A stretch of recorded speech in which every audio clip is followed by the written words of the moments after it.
Allah tebarek ve teala öz Kur'an'ınla, öz zatından aydiptir, öz sıfatından aydiptir. Zat diyen vücudu oluyor. Bila teşbih. Sıfat deyip ettiyen edermeliliklerini değil diye. Allahu la ilahe illahu. Allah şol padişahi ki, şol ma'budi ki la ilahe illahu. Şondan başka ma'budi yok. Şondan başka layıka ibadet, layıka itaat, layıka muhabbet yok. El hay, Allah ki diri. Ve tevekkel alel hay. Şeyle bir diri la yamutu. Hiç vakti ölmüyor. Biz hem diri. O bir misal Allah da diri. Biz ölecek. Alem cihanne ölecek. Ama Allah Teala ölecekler. La yamutu. Hiç vakti ölecek. El hay, el kayyum. Alem cihan saklap durun. Men gözüm yaşını saklap ilamak gelinne. Men peşomumu yesel. Sen dehretini yesel. Sen öz imanın elindeki imandaki aylanıp durun. Kanını yesel. Ama olallah şın saklap bilemzak. Ama olallah şeyle bir zati ki el-kayyum. Alem cihan saklaptı. La ta'khuduhu sine. Ömrük meklik Allah Teala'da yok. Şort durmak yok. Ve la nevm. Allah Teala'da uklamaklık da yok. Şeyle bir zati ki hiç vakitte yadamayan adam, yadamayan insan hiç vakitte yatmıyor. Şu tadan ki cennete varanda adama uyku yok diyor. Ne diyeyim? Çünkü cennette diye yadamaklık yok diyor. Mettekada sahibete. Allah şeyle bir yeketek var ki onun zenanısı yok. Vela velede Allah Teala'nın oğlunu yok. Şeyle bir zati ki leyse kemislihi şey. Hiçbir şunun yalat manan zat yok. Ve huve semi'ul basir. Allah yöne şeneva ve bina menniptir. Yut'imu alem cihana idirip duran şol. Bir de xanava adamının qıda qalıqlı. Alem cihana idirip duran şol. Ve la yut'imu Allah Teala idirilmeye. Ve la yut'imu Allah Teala imeyen bir zat. Şeyle bir zati ki onun manındınne ahad, yekta bir misal zat. Allahu samad biniyaz. Hiç kim muhtaç değil. Lem yelit doğurmaptır hiçbir dadı. Bol yerine boluptur. Ve lem yulet doğurmaptır ol. Huvel evvelu. Evvelden bağmıştır. Vel ahiru. Ahiretinin olacak.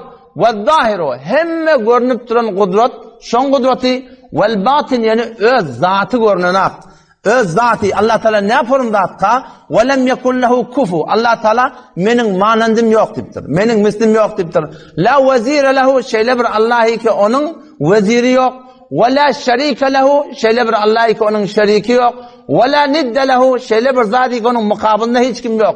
وَلَا مِثْلَ لَهُ şunun manındında nahvunda hiçbir zati yok. يَفْعَلُ مَا يَشَى alem cihanna halan işini etiyar.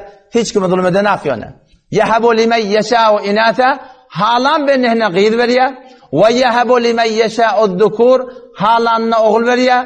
اَوْ يُزَوِّجُهُمْ ذُكْرَانًا وَاِنَاثًا ya hem oğul veriyor hem gıydı veriyor وَيَفْعَلُ مَا وَيَجْعَلُ مَنْ يَشَاءُ اَقِيمًا Allah Teala her kim itlese akim naza etiyor. O ne midir? İnnehu alimun hakim. Allah Teala öz ilmi bilen, öz hikmeti bilen kime vermeli, kime vermeliler şundan haber var. Kulillahümme malikel mulk. Ayet. Ey Allah'ı ki malikel mulk padişahın tu'til mulke men teşâ her kim istedin padişahlık veriyor. Ve tenzi'ul mulke mimmen teşâ halandan padişahlık çekip alıyor. Ve tu'izzu men teşâ halanı nemet diye izzet men diye ve tudillu men teşâ Allah Teala halanı zelilu kharet diye. Şeyle bir zatı ki yehdi men yeşâ Allah Teala halanı hidayet ediyor.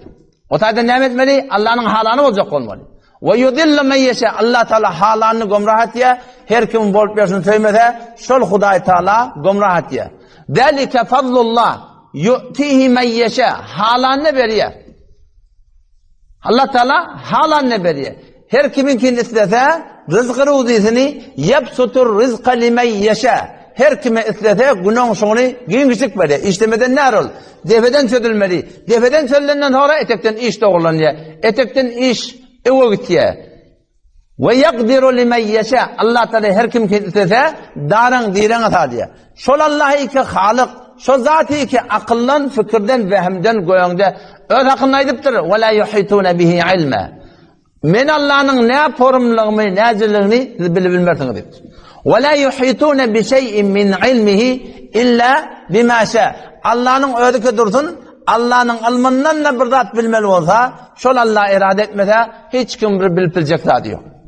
Halakas semavat, asmalları yaradan şol vel ard yerden şol halakal insane min alaq insanı bir doňulgandan yaradan şol halakal insane min tin insani palçıktan yaradan şol halakal insane min tinil lazib insanı bir yavşak palçıktan yaradan şol Er-Rahman şol mehriban Allah halakal insan insanı yaradan allemehul beyan keplemektir de oradan şol allemel Kur'an Kur'an okumaklıkta oradan şol yahlukukum fi butuni ummahatikum Allah halik siz yaratyas enelerinden göwrenen içinde halqan min ba'di halqin merhele yaratyas fi zulumatin salat 3 tane karanlıkta Allah Teala bir enemin göwrenini yaratıptır.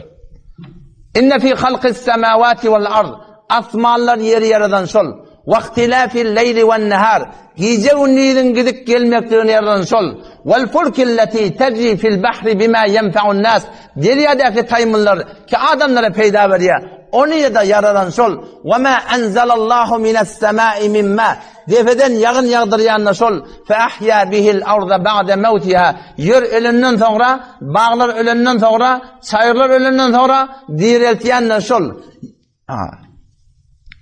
İdgat bolu doğadın fe ahya bihil arda ba'de mevtiha fe besse fiha min kulli dabbe alem cihanın tamam mahlukatlarını yaradan şol ve tesrifur riyah yerleri beyler şeyler öğürüp çoğurup ileriden gayradan yukarıdan ötürüyen şol o şeyle bir dat ve sahabil musakhari beynes semai vel ard şu buldiki asman yerin arasında musakhir göğe uçup gidenak yerin üstüne de gelenak asman yerin arasında musakhir de saklap duran şol vallahu halaka kulle dabbetin mimma şeyle bir haliki ki hemme zatı sudan yaradıktır. Halan cüreti yaradıktır. Ne yaparım? Vallahu halaka kulle dabbetin mimma. Feminhum bazı Allah'ın yaradanları var. Men yemşi ala batnihi. Karnına yürüyor diye.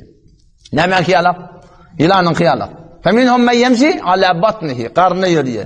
Ve minhum men yemşi ala ricleyn. Allah'ın yaradanları var. 2 ayağın üstünde yürüyor. Ne kadar mahluklar var. Ve minhum men yemşi ala arba. Allah'ın bazı yaradanları var. 4 ayağın yürüyor. Yahluku ma yeşâ. Allah şeyde bir zatı ki halan cüret halk ediyor Müslümanlar. Şu Allah'ın evmeklik. Halakas semavati vel ardı ve ma beynehuma. Asman yere dursun. Arada her ne olsun yaradan şol. Halakas semavati bi gayri amadin taravnaha. 7 kat asman yarattır. Beduni sütuni ki göde görünsün. İbn Abbas radıyallahu anh'a şayan tercüme edecek olanlar. Şuna neyeceğini hiran kalktır şu. Halakas semavati bi gayri amadin. Asmanlar yaratıptır. Bi gayri amadin taravnaha. Beduni sütuni ki görünmeye mi? Ya kullen beduni sütun mu deyiptir diyor. Beduni sütuni bakı görünmedin. Bi gayri amadin taravnaha yok. Kullen bi gayri amadin. Kullen bir sütuni yok ki şunu görür yalak deyiptir. Şeyle bir zat-ı ki Müslüman doğun alem cihan şol yeke bir Hudaydan haber verdi.